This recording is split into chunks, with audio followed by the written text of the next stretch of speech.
everyone here wants to know about what is DevOps, right. DevOps काय आहे, का बरं आपल्याला डेव्हऑप्स लर्न करायचं आहे, आणि त्यासाठी लागणारे आपले जे टूल्स आहेत, टूल्स अँड टेक्नॉलॉजी जे आपण यूज करणार ते काय. क्लिअर आहे Sir, yes. sir, one more request. Sir, Marathi is very good language, but I'm unable to understand. So please, for me, I understand Hindi or English. Okay, so I'll try. Let's go with the Hindi then. Okay, Hindi is better to understood with everyone, I think so, right? Yes. Okay, so अभी बात करते हैं हिंदी में.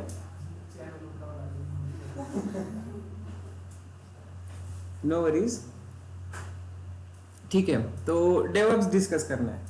In short क्या करना है हमें, DevOps discuss करना है. मेरी हिंदी वैसे अच्छी है नहीं है वो आप लोग डिसाइड कर लेना, ठीक है. बट यस, चलो डेवऑप्स के बारे में डिस्कस करना है. तो डेवऑप्स के बारे में सबसे पहले यस मुझे बोलना ये है कि हमें क्या आता है अभी तक, ठीक है, और हमें और क्या जानना चाहिए डेवऑप्स के लिए. सिंपल है. तो आप लोगों को क्या क्या आता है और डेवऑप्स के लिए वही चीजें मैंडेटरी है या और कुछ ज्यादा पढ़ना है, वो सारी चीजें देख लेते हैं. तो सबसे पहले मैं यहाँ पे आपको डायग्रामेटिकली बता दूं. शुरुआत कर लेते हैं, ठीक है.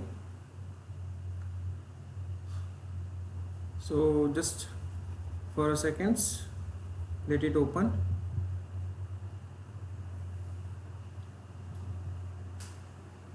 Okay, so I'm going to open a new one.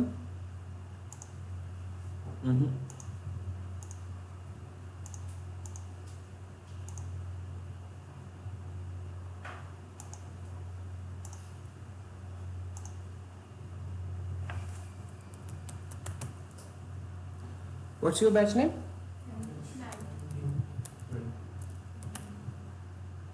2021. ठीक है, एक मिडिल नंबर लेते हैं और उस पर काम करना चालू करते हैं.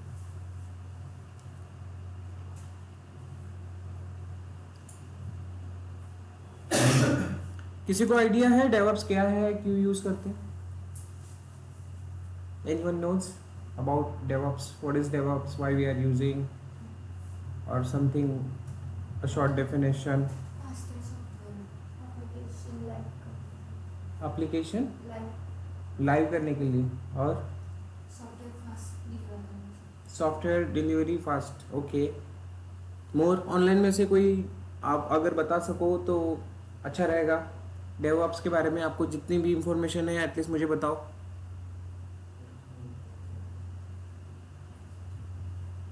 Any idea about DevOps? No, ठीक है, चलो मैं बताता हूँ. तो सिंपल है. सबसे पहले ये जानते हैं कि आप लोगों को क्या आता है. हमें क्या पढ़ना है, हमें क्या पढ़ना है, डेवऑप्स, ठीक है.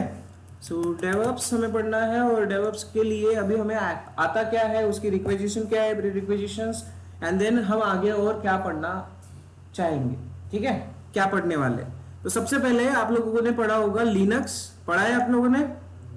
तो इसकी जो बेसिक नीड है डेवऑप्स के लिए, जो बेसिक नीड है वो है लिनक्स. क्यों क्यों जरूरी है लिनक्स? अभी तक आप लोगों को लिनक्स की इंपॉर्टेंस समझ में आ गए होंगे.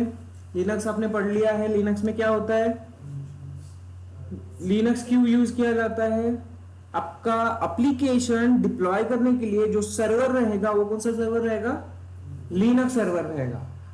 चाहे आप डेवऑप्स पे काम करो, चाहे आप AWS पे काम करो, या चाहे आप किसी भी क्लाउड प्रोवाइडर के साथ काम करो, वहां पे जो भी डिप्लॉयमेंट्स होंगी वो डिप्लॉयमेंट सर्वर्स कौन से होंगे, लिनक्स सर्वर्स होंगे, ठीक है. तो इसीलिए आप लोगों को लिनक्स आना जरूरी है, ठीक है.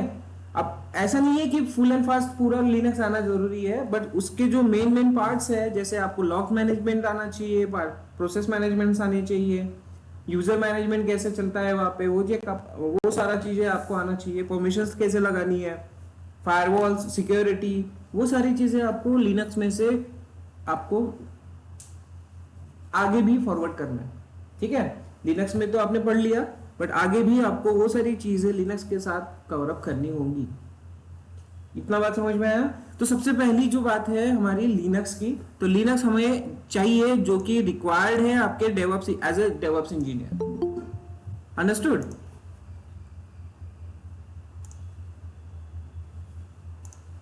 ओके, सो लिनक्स के बाद आपने क्या पढ़ा?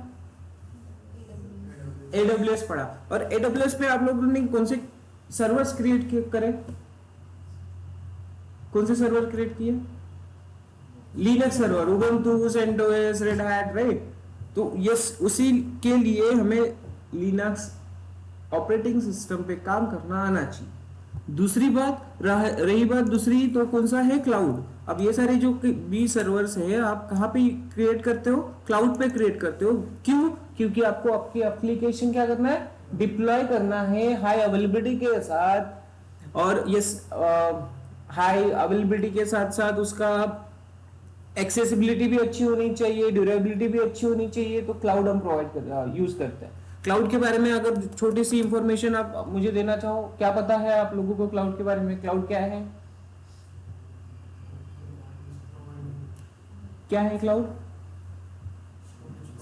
क्लाउड एक ऐसा नेटवर्क है, सर्वर्स का एक ऐसा नेटवर्क है जो आपको इंफ्रास्ट्रक्चर प्रोवाइड करेगा, जो आपको स्टोरेज प्रोवाइड करेगा, नेटवर्किंग प्रोवाइड करेगा। अगर वही सारी चीजें आप खुद से करना चाहो तो आपको एक कैपिटल इन्वेस्टमेंट चाहिए रहेगी। ठीक है, स्केलेबिलिटी के इश्यूज आएंगे, एक सर्वर रूम आपको बनाना पड़ेगा, फिजिकल एनवायरनमेंट बनाना पड़ेगा, बराबर ना? वो सारी चीजें आप खुद ना करके एक कोई कंपनी है जैसे AWS, अजोर, माइक्रोसॉफ्ट, गूगल, इन लोगों ने क्या करके रखा है? उन सारा सिस्टम बना के रखा हुआ है और वो आपको क्या करता है? लीज पे दे देते हैं, रेंटेड बेसिस पे दे देते हैं कि यार हमारा जो पूरा नेटवर्क बना हुआ है वो आप लोग यूज करो। ठीक है, आपको जैसे सिक्योरिटी लगाना है, जैसे EC2 इंस्टेंस बनाने हैं, वर्चुअल मशीन्स बनानी है, जैसे एप्लीकेशन डिप्लॉय करना है वो आप लोग कर लो, बट जितना यूज करोगे उसका पेमेंट देते रहो, यानी रेंटेड सर्विस। करेक्ट है? हमने देख लिया। ठीक है, तो इसमें हमने पढ़ा है क्या? AWS। ठीक है, तो ये दो चीजें हैं जो कि आपको एज अ डेवऑप्स इंजीनियर में हेल्प करती है। वो सारे टूल्स जो आप यहाँ डेवऑप्स इंजीनियर में as a DevOps engineer use करने वाले हो, वो सारे के सारे कहां पे करेंगे? क्लाउड पे। क्लाउड पे कौन सी मशीन रहेगी? लिनक्स मशीन रहेंगी। आई बात समझ में? तो इसीलिए आपने सबसे पहले लिनक्स पढ़ा, उसके बाद क्लाउड पढ़ा। क्लियर? अब यहां पे जो भी हम अपना CI/CD पता है, सॉरी SDLC पता है, software development life cycle. Software development life cycle के बारे में जरा थोड़ा सा बताओ मुझे, अगर आपको आइडिया है तो। सॉफ्टवेयर डेवलपमेंट लाइफ साइकिल क्या होता है? एनीवन फ्रॉम जावा और एनी लैंग्वेज हु नोज? आपका BCA हुआ है? मैक्सिमम लोगों का BCA हुआ है, MCA हुआ है, राइट ना? चलो बताओ फिर SDLC क्या होता है? क्या है? हाँ, तो SDLC में होता क्या है? SDLC एक सिंपल सा प्रोसेस होता है आपके सॉफ्टवेयर को डिप्लॉय करने का। आपका सॉफ्टवेयर क्रिएट करने से लेके, उसकी प्लानिंग से लेके, उसका लास्ट डिप्लॉयमेंट और उसको जो इम्प्रूवमेंट चाहिए आगे जाके, वो सारी जो प्रोसेसेस रहेगी, वो सारी प्रोसेसेस कौन से रहेगी? सॉफ्टवेयर डेवलपमेंट लाइफ साइकिल के अंदर रहेगी। एक सॉफ्टवेयर जब क्रिएट होता है, उसके प्लानिंग से लेके उसका डिप्लॉयमेंट तक, उन सारी प्रोसेसेस को क्या क्या कहोगे आप लोग? Software development life cycle. जिनको नहीं पता वो समझ लीजिए। ठीक है, तो सिंपली आपका जो सॉफ्टवेयर क्रिएट होता है वो सारी स्टेजेस क्या होंगी वो मैं बता देता हूं आपको। तो एक सॉफ्टवेयर डेवलपमेंट लाइफ साइकिल क्या होगी वो मैं अभी डिस्कस कर लेते हैं। ठीक है, हम क्या कर रहे हैं? SDLC के बारे में डिस्कस कर रहे हैं। तो SDLC में सबसे पहला रहेगा प्लान। क्लियर है? सबसे पहले क्या आएगा? प्लान। आप क्या करते हो? तो लेट्स कंसीडर एक हॉटस्टार या फिर नेटफ्लिक्स कुछ बनाना चाहते हो आप लोग। ठीक है, उसका प्लानिंग कर लोगे सबसे पहले। प्लानिंग करने के बाद उसमें क्या टूल्स यूज करना है, कौन सा क्लाउड यूज करना है, कौन सा मशीन होना चाहिए, लिनक्स मशीन होना चाहिए या विंडोज और एनीथिंग एल्स, वो सारी चीजें प्लानिंग के अंदर आएगी। ठीक है, उसके बाद आप क्या करोगे, तो आपका एप्लीकेशन का कोड लिखना स्टार्ट कर दोगे। क्या लिखना स्टार्ट कर दोगे? आपका एप्लीकेशन का कोड। तो सेकेंड प्रोसेस आएगा कोड, कोडिंग। और यहां पे जो हम यूज करते हैं SCM, सोर्स कोड मैनेजमेंट बोलते हैं उसको, ठीक है। उसके बाद एक बार आपने कोड लिख लिया, कोड लिखने के बाद क्या होता है, कोड लिखने के बाद उसको आपको क्या करना पड़ता है। अब जिनको भी पता होगा, कोडिंग एक फाइल में नहीं रहती है, कोडिंग के बहुत सारी फाइल्स होती है। आप CSS फाइल लिखोगे, HTML फाइल लिखोगे, फिर जावास्क्रिप्ट लिखोगे, है ना। तो बहुत सारी फाइल्स होंगी जिनको एक साथ, जब वो सारी फाइल्स एक साथ काम करेगी, इट मीन्स आपका एक एप्लीकेशन अच्छे से वर्क करेगा, ठीक है। एप्लीकेशन एक फाइल में कभी नहीं रहेगी, आप लोगों ने देखा होगा, हमने अभी अभी प्रैक्टिकल भी करके देखा है, ठीक है, क्लाउड में। तो उसमें आपने चेक किया होगा कि बहुत सारी फाइल्स होंगी जिनका एक क्या करना पड़ेगा, हमें पैकेज क्रिएट करना पड़ेगा। जब तक एक कंबाइंड पैकेज क्रिएट नहीं होगा, तब तक वो क्या होगा, डिप्लॉय नहीं कर पाएंगे और अपना एप्लीकेशन चल नहीं पाएगा। क्लियर है? ठीक है। तो ये SCM में पूरा कोड रहेगा अपना। फिर उसके बाद हम क्या करेंगे, तो हम उसको एक पैकेज में कन्वर्ट करेंगे, तो उसको कहते हैं बिल्ड स्टेज। क्या कहेंगे? बिल्डिंग कहेंगे, ठीक है। देन अब बिल्ड होने के बाद एक पैकेज क्रिएट होने के बाद आती है बात टेस्टिंग की। क्या आएगा? कौन सी स्टेज आएगी? Testing stage. अब टेस्टिंग क्यों जरूरी है? राइट, जो भी कुछ इश्यू रहेगा हमारे पैकेज के अंदर, एप्लीकेशन में कुछ कोड में कुछ इश्यू है, कुछ सिंटैक्स मिसमैच है, या फिर अदर थिंग्स, बग्स है, वल्नरेबिलिटीज है, और अपना कोड बहुत ज्यादा लंबा हो चुका है, वो सारी चीजें हम कहाँ पे चेक करेंगे? टेस्टिंग में चेक करेंगे, ठीक है। तो नेक्स्ट क्या आएगा आपका? टेस्टिंग, ठीक है। उसके बाद क्या आएगा? टेस्टिंग करने के बाद, एक बार आपका टेस्ट हो गया, तो टेस्ट करने के बाद क्या आता है, तो आप क्या करते हो, उसको रिलीज करते हो डिप्लॉय के लिए। डिप्लॉय होना चाहिए वो क्लाउड पे। आप क्लाउड ही यूज कर रहे हो अभी फिलहाल, ऐसा कंसिडर करो। EC2 इंस्टेंस यूज कर रहे हो, ऐसा कंसिडर करो कि EC2 इंस्टेंस पे एक एप्लीकेशन आपको होस्ट करना है। क्लियर? तो टेस्टिंग होने के बाद आपका पोर्शन आएगा रिलीज डिप्लॉयमेंट पोर्शन, ठीक है। और यस, वो रहेगा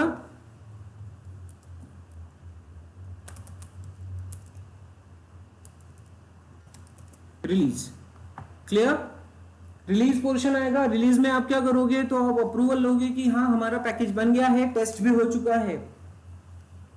आपको क्या करना पड़ेगा, आपके मैनेजर के पास उसको वो रिक्वेस्ट भेजनी पड़ेगी, yes we are having our application tested, now let's go for the deployment. Clear? तो यहां से आपको मिलेगा, रिलीज में से आपको मैनेजर का अप्रूवल मिल जाएगा, एंड देन आप क्या करोगे, तो आप इसको अगली स्टेज में भेजोगे, वो रहेगा डिप्लॉयमेंट स्टेज। कौन सा स्टेज? Deployment stage. क्लियर?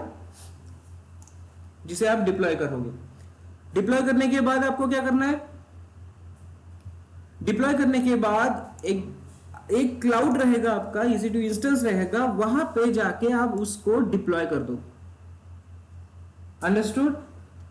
अब एक बार आपका हॉस्टर एप्लीकेशन यहां से प्लान होने के बाद, उसका कोड लिखा, कोड के बाद बिल्ड हुआ, बिल्ड के बाद टेस्ट हो गया, टेस्ट के बाद आपने उसको अप्रूवल लेके रिलीज कर लिया, ठीक है। डिप्लॉयमेंट के पास, डिप्लॉयमेंट तक चले गए, क्लाउड पे उसको डिप्लॉय कर लिया। अब एक एप्लीकेशन अगर डिप्लॉय हो जाता है, तो उसको वैसे ही छोड़ देंगे क्या? हॉस्टर एप्लीकेशन 4-5 साल पहले अगर आप देखो, उसको डिप्लॉय कर दिया था, ठीक है, जब भी हुआ होगा डिप्लॉय कर दिया। डिप्लॉय करने के बाद उन लोगों ने उसको ऐसे ही छोड़ दिया गया। अब आपने चेक किया होगा कि उसमें क्या थे, बग्स थे, वो कुछ क्रैश हो जाता था, वीडियोस बफरिंग मोड में जाते थे। अभी जाते हैं क्या? और ये सारे इश्यूज रिजॉल्व कैसे हो गए? ये सारे इश्यूज रिजॉल्व हुए क्योंकि वहां पे वो क्या कर रहे थे, आपके एप्लीकेशन को वो क्या कर रहे थे, मॉनिटर कर रहे थे। क्या कर रहे थे? मॉनिटर कर रहे थे। मॉनिटरिंग में आपने क्या पढ़ा है? क्लाउड वॉच पढ़ा है, राइट? AWS में क्लाउड वॉच आप लोगों ने पढ़ा है। तो उस क्लाउड वॉच में आप क्या करते हो, तो सारे रिसोर्सेज, एप्लीकेशन में ट्रैफिक कैसा आ रहा है, क्या आ रहा है, लोड बैलेंसिंग कैसे हो रहा है, वो सारी चीजें आप मॉनिटर करते हो। अगर एप्लीकेशन में कुछ इशू है तो आप उसका इशू रिजॉल्व करने के लिए कोडर के पास, डेवलपर के पास फिर से भेजते हो। ठीक है, तो वो टर्म आती है मॉनिटरिंग। तो इसमें एक और स्टेज आएगी आपकी, विच वन, मॉनिटरिंग। ठीक है, आई बात समझ में? ठीक है, तो ये होता है एक्चुअली आपका SDLC, software development life cycle. Clear? अब एक और बात आती है कि यहां पे हम एक और स्टेज यूज कर सकते हैं डिप्लॉयमेंट में। डिप्लॉयमेंट के बाद वो है कॉन्फ़िगरेशन। क्या आएगा? कॉन्फ़िगरेशन। अब कॉन्फ़िगरेशन क्यों? एप्लीकेशन तो डिप्लॉय होगी, बट आगे जाके उसमें कुछ चेंजेस करने हैं। चेंजेस करने हैं तो हमें क्या करना पड़ेगा? अपडेट करना पड़ेगा उसको। अपडेट करेंगे तो कैसे करेंगे? कॉन्फ़िगर करेंगे उनको, नई चीजें ऐड कर लेंगे। क्लियर हो गया? अब नई चीजें अगर ऐड करते हैं तो ये उसको कॉन्फ़िगर करके फिर से आपको डिप्लॉय करना पड़ेगा। क्लियर? तो ये जो रहेगा, ये रहेगा आपका कंप्लीट SDLC। और यस, अब ये सारी चीजें आप DevOps, as a DevOps engineer कैसे परफॉर्म करोगे, कौन से टूल्स यूज करोगे, क्या चीजें आपको पता होनी चाहिए, वो हम देखेंगे। तो इतना पोर्शन तो आपको समझ में आ गया, राइट? तो इतना पोर्शन समझ में आने के बाद अब चेक करते हैं कि सॉफ्टवेयर डेवलपमेंट और डेवऑप्स एक्चुअली किस तरह से काम करेगा। मैं यहां पे नीचे ले लेता हूं इसको। क्लियर है? ओके, तो चलो फिर, अब डेवऑप्स इंजीनियर आपका करता क्या है? तो डेवऑप्स इंजीनियर इन सारे सॉफ्टवेयर डेवलपमेंट लाइफ साइकिल में जो भी टूल्स होते हैं यूज, उनकी इंफॉर्मेशन रखता है। क्यों डेवऑप्स इंजीनियर इतना डिमांडेड है? क्यों इतना डिमांडेड है? Because he knows about every tools, how it's works. Clear? और he has the capacity to test और वैलिडेट योर एप्लीकेशन आल्सो। ऐसा नहीं, ऐसा तो नहीं है कि वो एक्चुअली करता है, बट उसको उसका नॉलेज होता है। क्लियर? अब वो नॉलेज होता है, इसीलिए उसको मोस्ट डिमांडेड पर्सन कहा जाता है आज की डेट में। अब ये डेवऑप्स का जो नाम है, ये डेवऑप्स का नाम ही आपको पता होगा, 2 वर्ड से बना हुआ है। कौन से? Development and operation. So yes, अपना आईटी में होते हैं 2 टीम्स। एक होती है dev team, dev means development team, ठीक है, और दूसरी टीम होती है कौन सी? Operation team.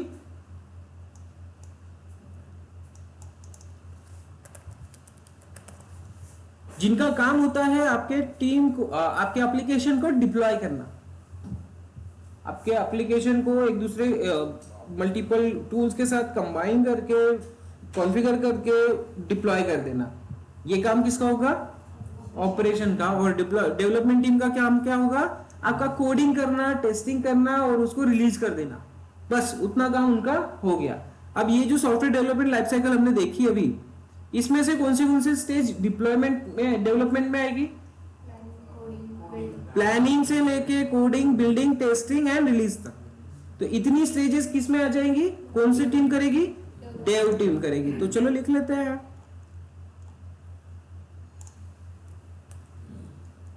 ठीक है, तो लिख लेते हैं उसको।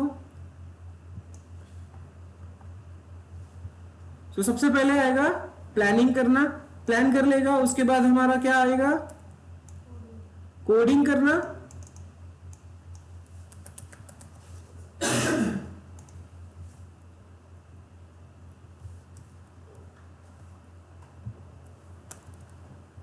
ठीक है, देन उसके बाद क्या आएगा? टेस्ट करना।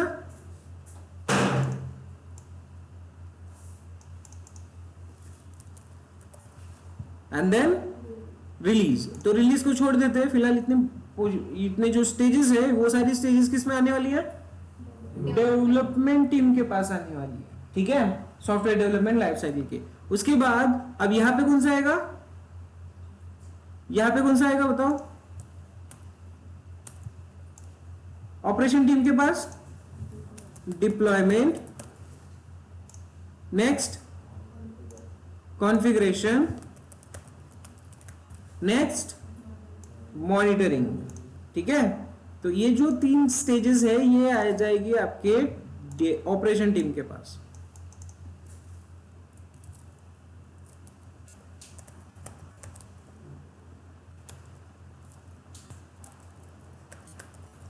क्लियर हो गया? तो प्री रिक्विजिशन आपने पढ़ लिया। अब ये सारे जो स्टेजेस है ये आपको कंप्लीट करना है, बट ये सारी स्टेजेस अभी लेट्स कंसीडर करो आपको क्या करना है, मैन्युअली कर रहे हो आप।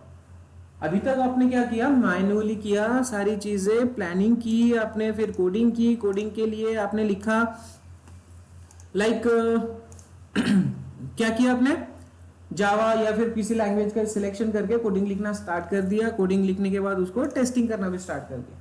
टेस्टिंग के बाद आपने ऑपरेशन टीम के पास भेज दिया रिलीज करके, and then deployment, delivery, configuration, management, ये सारा हो गया, ठीक है। बट अभी जो भी है देखो, कोडिंग लिखने के बाद उसको टेस्ट करने के लिए भेजना रहता है। और आप लोगों ने देखा होगा कि कोडर अपना कोडिंग लिखेगा, जितनी भी लाइंस लिखना है, उसके बाद वो क्या करेगा, आपके टेस्टिंग टीम को मेल करेगा या फिर उसको इन्फॉर्म करेगा कि हाँ मेरा कोड लिख के हो गया। अब उस टाइम पे अगर कोडर टेस्टर अवेलेबल है तो वो करेगा, अदरवाइज नहीं करेगा। तो यहाँ पे क्या होता है, कॉम्प्लिकेशन हो जाता है कि भाई मैंने कोड तो भेज दिया था, तूने टेस्ट नहीं किया, ठीक है। और टेस्टर बोलता है कि बाबा हाँ टेस्टिंग तो मैंने कर लिया, यहाँ पे इशू है, तू देख एप्लीकेशन में क्या प्रॉब्लम। तो कोलैबोरेशन जो है यहाँ पे नहीं होता था उतना अच्छा से। तो एक एडवांटेज ऐसा है कि डेवऑप्स में क्या होता है, कोलैबोरेशन होता है। और दूसरा एडवांटेज ऑटोमेशन। ऑटोमेशन क्यों, क्योंकि यहाँ पे जो भी चीजें हैं वो अपना मैनुअल हो रहा है। अभी तो क्या हो रहा है, मैनुअल हो रहा है और सिंपल। अब ऑटोमेशन के लिए हमें क्या करना यूज है, डेवऑप्स। हमें क्या यूज करना है ऑटोमेशन के लिए, एज अ डेवऑप्स इंजीनियर हम मल्टीपल टूल्स यहाँ पे यूज करेंगे ऑटोमेशन क्रिएट करने के लिए। जो भी मैनुअल प्रोसेस था, अब लेट्स कंसीडर करो आप कोई एप्लीकेशन बना रहे हो, हॉस्टर बना रहे हो, अगर डेवऑप्स नहीं होता तो वो एप्लीकेशन बनने के लिए आपको साल लगता, ठीक है। उसके बाद यहां ऐसा क्या हम यूज कर रहे हैं, ऐसा कौन सा टर्म्स यूज कर रहे हैं, ऐसे कौन से टूल्स यूज कर रहे हैं जिसकी वजह से हम क्या कर रहे हैं, जो 1 साल लगने वाला था उसको 3 से 4 महीने का ड्यूरेशन बना रहे हैं। मतलब अभी के टाइम पीरियड में आपकी एप्लीकेशन 4 से 5 महीने में डिप्लॉय हो जाती है। अंडरस्टूड, ठीक है। और वो सब पॉसिबल होता है ऑटोमेशन के थ्रू। सो डेवऑप्स, अब डेवऑप्स पे हम क्या करेंगे, तो यहाँ पे ऑटोमेशंस लगाएंगे। जो भी चीजें मैन्युअली हो रही थी वो सारी चीजें कैसे करेंगे, ऑटोमेटेड वे से। और ऑटोमेटेड वे से कैसे करेंगे, तो वहां पे यूज करना है हमें मल्टीपल टूल्स, ठीक है। तो लेट्स कंसीडर करो आपने कोडिंग लिख ली है, प्लानिंग तो दिमाग का खेल है, पेपर पे आ जाएगा, डॉक्यूमेंट्स पे आ जाएगा, ठीक है। देन आप क्या करोगे, कोडिंग। हमने बिल्डिंग नहीं लिखा यहाँ पे, है ना,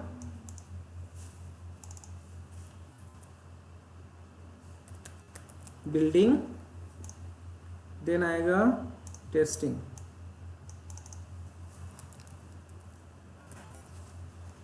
ओके। हाँ, तो अब देखो यहाँ पे कोडिंग लिखने के बाद आप क्या करोगे, आप इस कोड को कहीं तो सेव करके रखोगे, राइट। अब कोडिंग लिखने के बाद आपको कहीं तो भी सेव करके रखना है, तो इसमें हम यूज करेंगे SCM। As a DevOps engineer आपको कौन से टूल्स की रिक्वायरमेंट है वो चेक कर रहे हैं हम अभी। SCM में आपको यूज करना है गिट और गिटहब। क्लियर, ओके, इतना समझ में आया, ठीक है। तो SCM में हमें यूज करना है गिट, गिटहब। आपको सोर्स कोड जो भी डेवलपर यूज करेगा गिटहब, और या एज ए डेवलप्स इंजीनियर हमें भी गिट गिटहब को यूज करना है, क्योंकि हम क्या करेंगे, डिप्लॉय करेंगे। तो डिप्लॉय करने के लिए जो भी हम थोड़ा छोटा मोटा स्क्रिप्ट लिखने वाले हैं वो सब कुछ कहां पे सेव करेगा, गिटहब में सेव करेंगे, ठीक है। तो अब DevOps engineer, as a DevOps engineer आपको ये नॉलेज होना चाहिए। आई बात समझ में, आई बात समझ में है, ठीक है। ऑनलाइन सबको आवाज आ रहा है और स्क्रीन विजिबल है, ठीक है। तो एज ए डेवऑप्स इंजीनियर आपको ये 2 टूल्स आने चाहिए, गिट क्या है, गिटहब क्या है। क्लियर हो गया, ठीक है। और उसके बाद अब बिल्डिंग। अब बिल्डिंग ये टर्म ऐसा नहीं है कि इसमें जो टूल्स यूज होगा वो हमें डेवऑप्स इंजीनियर को पूरा का पूरा आना चाहिए। हमें एटलीस्ट उसका नॉलेज होना चाहिए।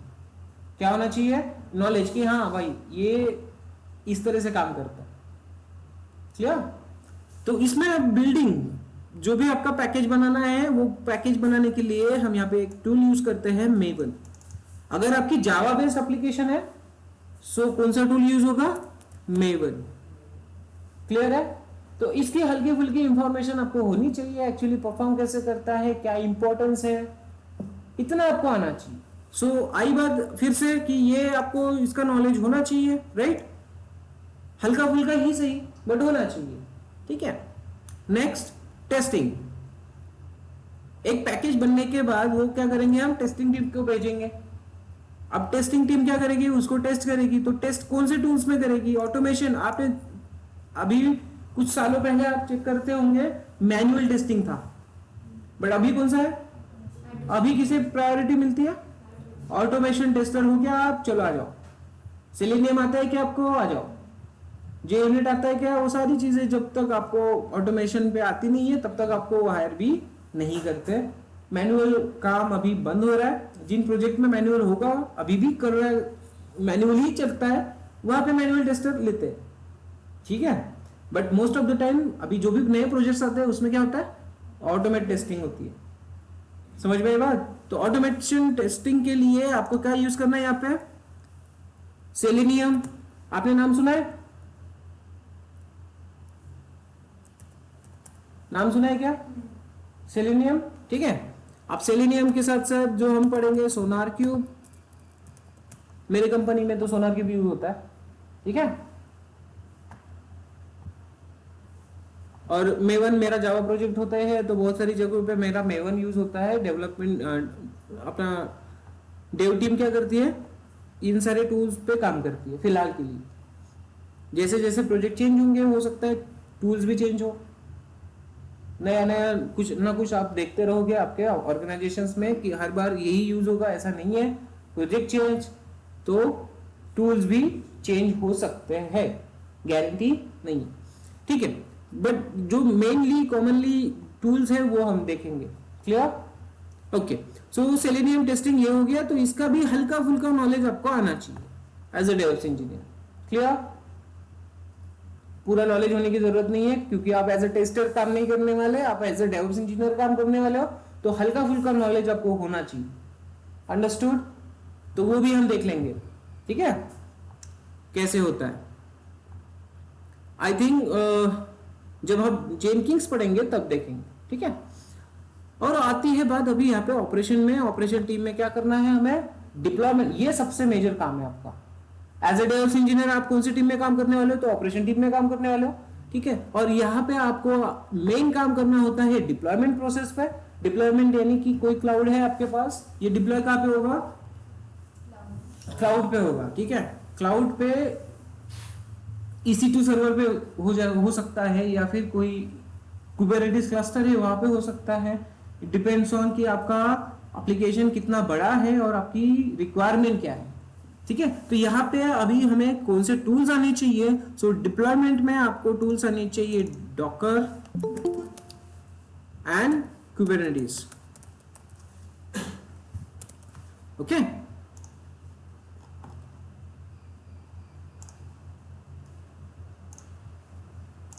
सो डिप्लॉयमेंट में क्या आना चाहिए? डॉकर, कुबरनेटिस, और क्लाउड आपको ऑलरेडी आता है।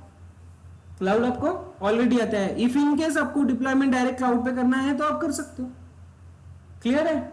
EC2 पे करना है तो आपको AWS या फिर कोई GCP वगैरह आता ही होगा। क्लियर है? ठीक है।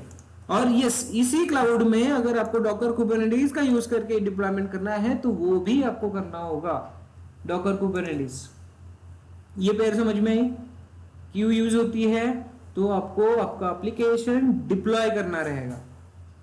अंडरस्टूड? और यही यहाँ पे ही आप आपके एप्लीकेशन को मैनेज करोगे। क्या होता है, कैसा उसका रनिंग प्रोसेस क्या है, वो प्रॉपरली वर्क कर रही है कि नहीं करती है, वो सारी चीजें आपको यहीं पे करना है। ये डिप्लॉयमेंट रहेगा आपका डॉकर कुबरनेटिस। ये टर्म आज भी मार्केट में उतनी ही पॉपुलर है जितनी हम मार्केट में समोसा खाते हैं। ठीक है। मार्केट में जितना हम समोसा फेमस है उतना ही डॉकर कुबरनेटिस फेमस है।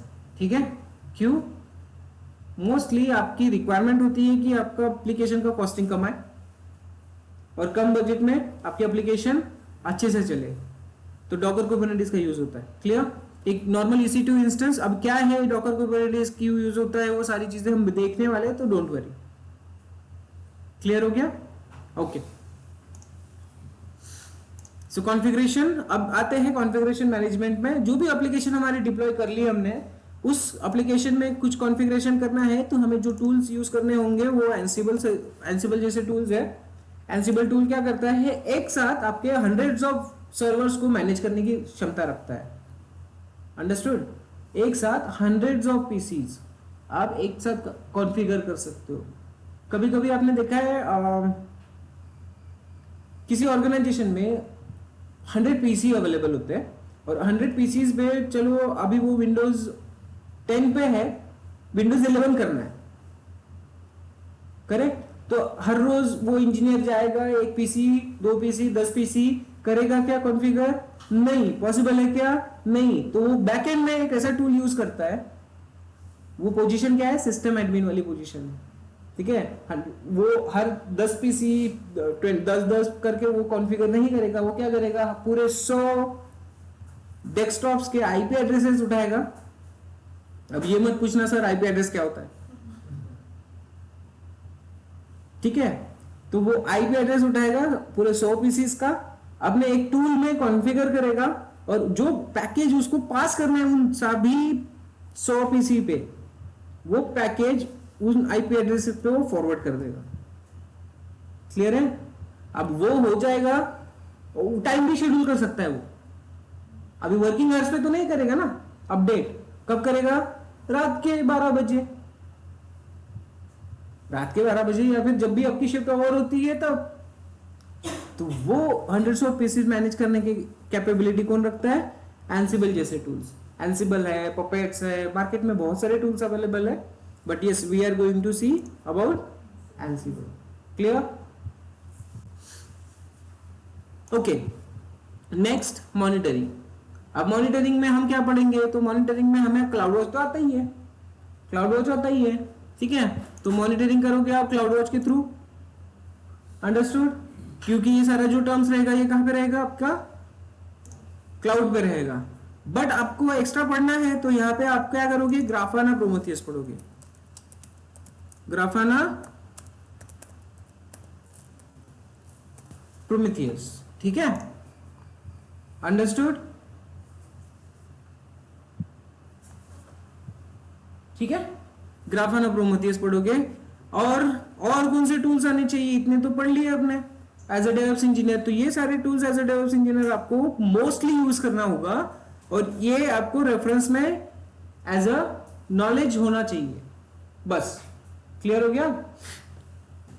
तो मेन पार्ट्स आपका गिटहब है, Docker Kubernetes, Ansible, Grafana Prometheus, इतना समझ में आया? और कौन से टूल्स आपको आने चाहिए? और आना चाहिए कि भाई ये जो टूल्स है एक दूसरे के साथ कनेक्ट कैसे किए आप लोगों ने। अब ये जो भी टर्म्स है, देखो अभी मैन्युअली हो रहा था, ये टूल्स अभी भी मैन्युअली यूज करते हैं, बट अभी पूरा का पूरा ऑटोमेशन कैसे लग जाएगा? तो वो आता है इनसाइड CI/CD।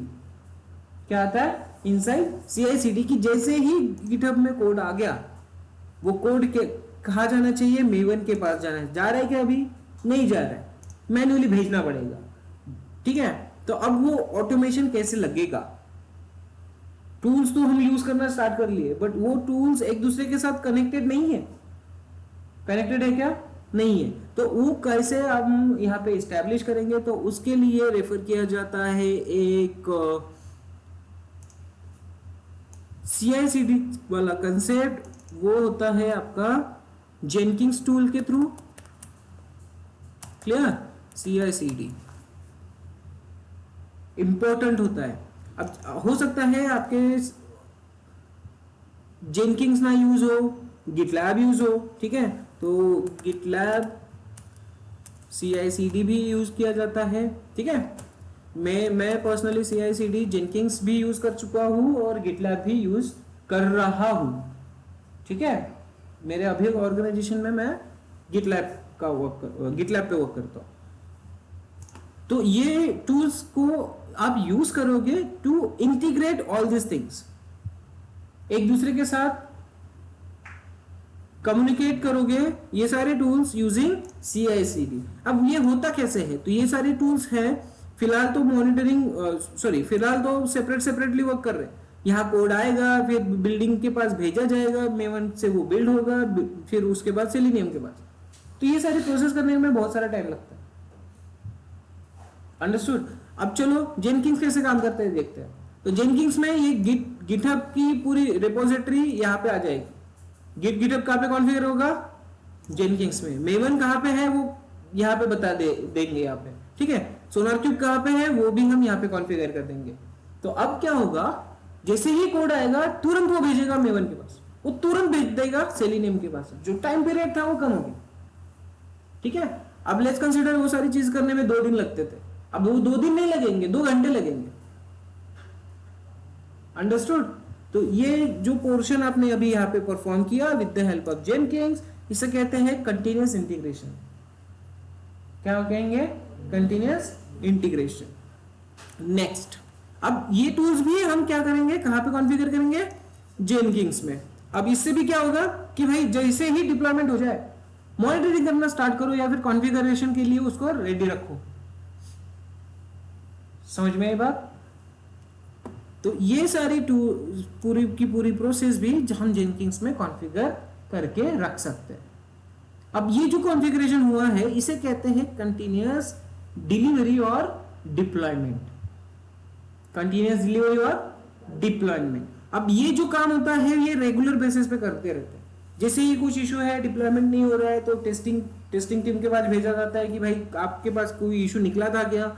फिर वो चेक किया जाता है, फिर कोडर को भी बोला जाता है, कोडर क्या करेगा, फिर से चेक करेगा, फिर से बिल्ड करेगा, फिर टेस्टिंग के पास भेजेगा। तो ये प्रोसेस कभी भी खत्म नहीं होने वाली, कंटिन्यूअसली रहेगी यूजिंग CI/CD। आई बात समझ में, ठीक है। तो अभी अगर आप चेक करोगे तो डेवऑप्स का लोगो भी क्या है, कंटिन्यूअस इंफिनिटी लूप में आता है। चेक किया है कभी आपने, देखो ये image,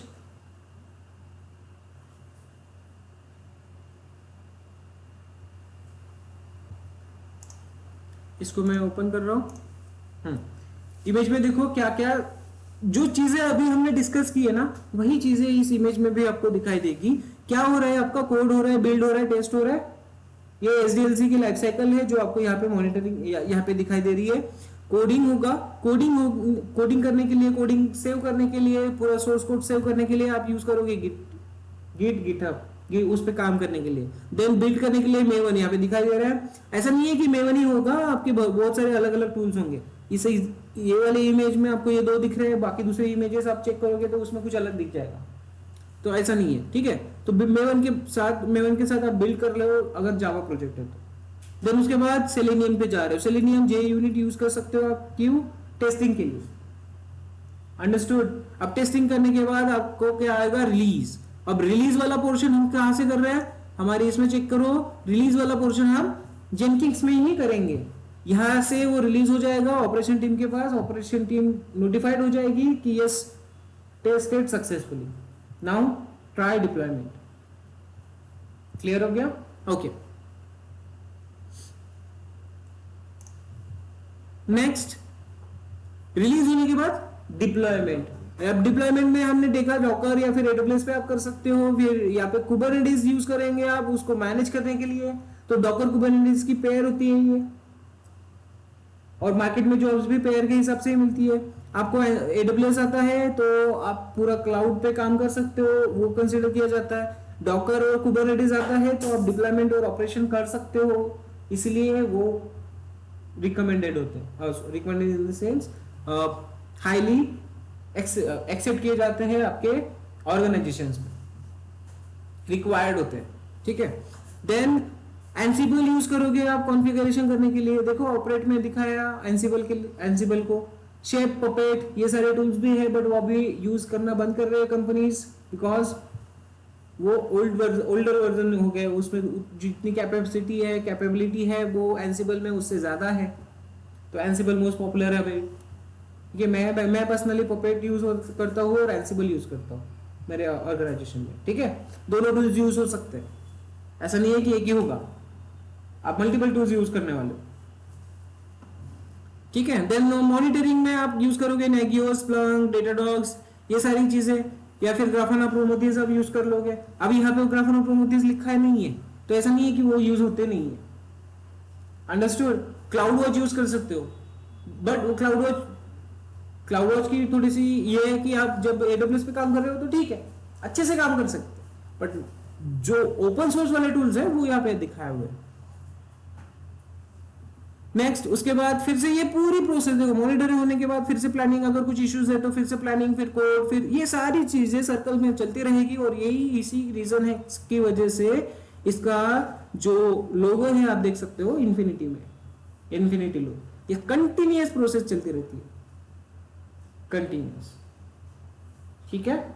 so this is the reason we are seeing logo of DevOps in a infinity logo, clear, okay.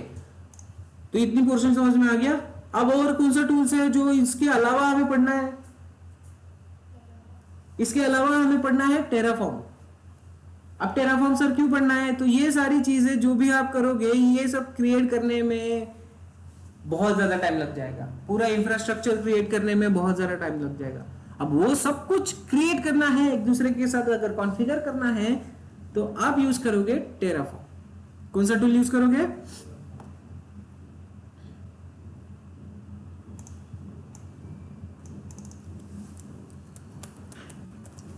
Clear है?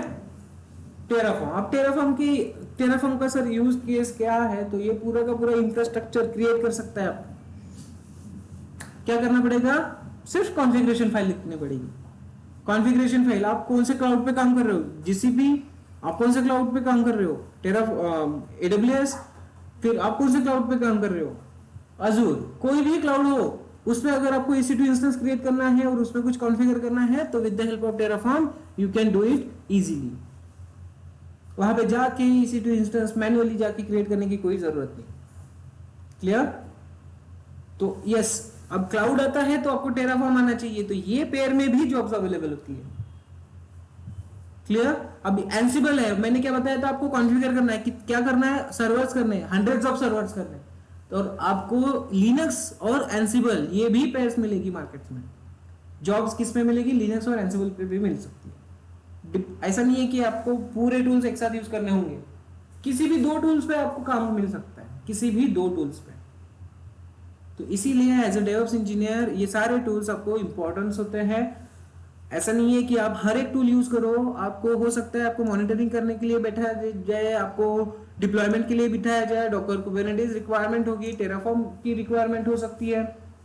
डिपेंड्स ऑन द कंपनी, उनके पास पोजीशन कौन सी अवेलेबल है, वो डेडिकेटेड पर्सन रख सकते हैं, या फिर एज अ डेवऑप्स इंजीनियर आपको ये सारे टूल्स यूज करना होगा, आप ही वहां पे सीनियर पर्सन हो। क्लियर? तो ये इस तरह से आपको काम करना होगा। तो ये छोटा सा आपका वर्क फ्लो रहेगा एज अ डेवऑप्स इंजीनियर। डर गए? कौन डर गया? इतने सारे टूल्स सर कैसे पढ़ेंगे, कितना टाइम लगेगा, वो भी है, तो पढ़ लेंगे हम, कोई प्रॉब्लम नहीं है। और इजी टूल्स है। डॉकर कुबरनेटिस पढ़ने में थोड़ा टाइम लगता है बिकॉज वो कंसेप्ट उसके ज्यादा। यस, अब कंटेनर टर्म आएगी यहाँ पे। तो कंटेनर क्या होता है? तो एक छोटा सा वर्चुअल मशीन होता है जिसमें आप क्या करोगे, आपका एप्लीकेशन डिप्लॉय करोगे। EC2 इंस्टेंस, उसकी कॉस्टिंग ज्यादा लगती है ना? कितने करोगे? 100 EC2 इंस्टेंस का कॉस्टिंग लगेगा, राइट? अब उससे बेटर क्या है? तो उससे बेटर है कि आप क्या करो, कंटेनर क्रिएट करो। एक ही EC2 इंस्टेंस में आप 100 कंटेनर क्रिएट कर सकते हो। कंटेनर क्लास काय असतं का की किती जीबीचा किंवा काय रिसोर्स मैनेज करावं लागतं। ठीक है? तो इस तरह से आपको आपका डेवऑप्स का जर्नी कंप्लीट करना रहेगा। हर एक टूल्स के बारे में इंफॉर्मेशन लेना पड़ेगा एंड देन जाके आप फुल्ली फ्लेज्ड डेवऑप्स इंजीनियर बनोगे। समझ में आया? तो ये सिर्फ एक रोड मैप है आपके लिए बट ये डेवऑप्स क्या है, कैसे आया था मार्केट में, उसके पहले कैसे काम होता था, वो सब चीजें हम देखेंगे कल। ठीक है, तो यहां तक किसी को कोई प्रॉब्लम है क्या, बता दो। आई होप सबको समझ में आया, मैं यहीं पे स्टॉप कर रहा हूं।